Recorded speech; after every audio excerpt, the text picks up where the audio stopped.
আজ আপনাদের সামনে নিয়ে এসেছি দুই বন্ধুর সত্যিকারের বন্ধুত্ব। আজ আমি তোমাকে একটি গল্প শোনাবো আব্দুল্লাহ।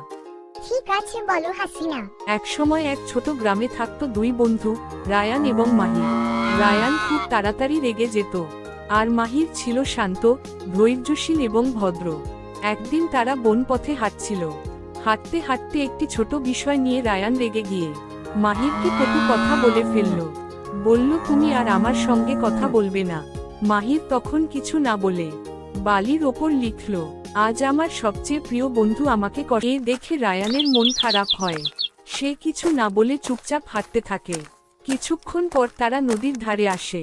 খেলতে খেলতে হঠাৎ রায়ান পিছলে পানিতে পড়ে যায়। গভীর জায়গায় পড়ে সে ডুবে যেতে থাকে।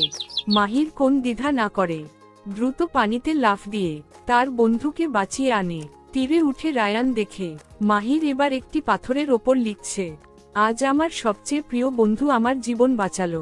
রায়ান অবাক হয়ে জিজ্ঞেস করল, তুমি আমাকে কষ্ট দিলে বালিতে লিখি, আর যখন আমি তোর জীবনের ঋণী হয়ে গেলাম তখন তুমি পাথরে লিখলে কেন?